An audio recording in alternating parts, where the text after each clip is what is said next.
প্ৰতি বছৰে ফাগুন মাহত আমাৰ ঘৰত নাম প্ৰসংগ এভাগ কৰা হয়। তাৰেই আজি আয়োজন কৰা হৈছে। এয়া আমাৰ তিতাবৰৰ বাহঁত আহিছে।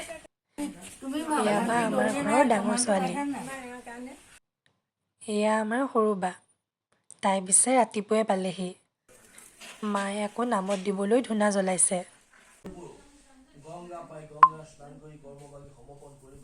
নামত বহাৰ আগতেই সকলোকে আশীৰ্বাদ দিয়া হ'ল। এইজনী আমাৰ সৰু বাৰ ছোৱালী। তাইক আকৌ মৰমতে মই নি বুলি মাতোঁ। ডাঙৰ বা আহিয়েই কামত ধৰিলে।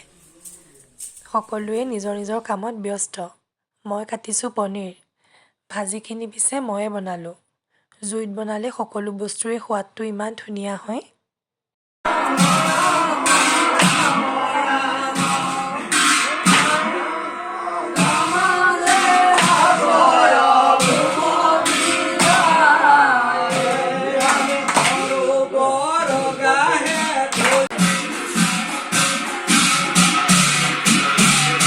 এয়া নামৰ শেষত সকলোকে আশীৰ্বাদ দিয়া হ'ল। আশীৰ্বাদৰ পাছতেই মা আৰু বৌৱে মিলি সকলক চাহ দিলে। চাহৰ পাছতেই প্ৰসাদ বিলোৱা হ'ল।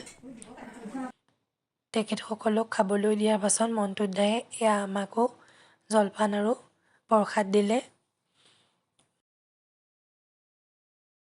সকলক আগবঢ়াই আমিও জলপান খালোঁ। তাৰপাছতেই বৰ্তা আৰু মই গৈ ওচৰৰ মানুহকেইঘৰত প্ৰসাদ দি আহিলোঁ।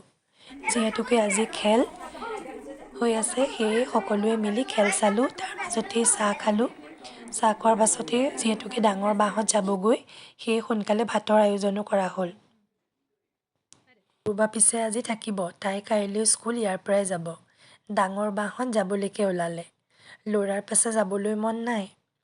তাহাঁতক আগবঢ়াই আমিও ভাত পানী খাই ল'লোঁ। আজিৰ দিনটোত মৰা ফটোকেইখনমান ইয়াতেই সাঁচি ৰাখিলোঁ। ভিডিঅ'টো চাই কেনে পালে কমেণ্ট কৰি জনাব দেই।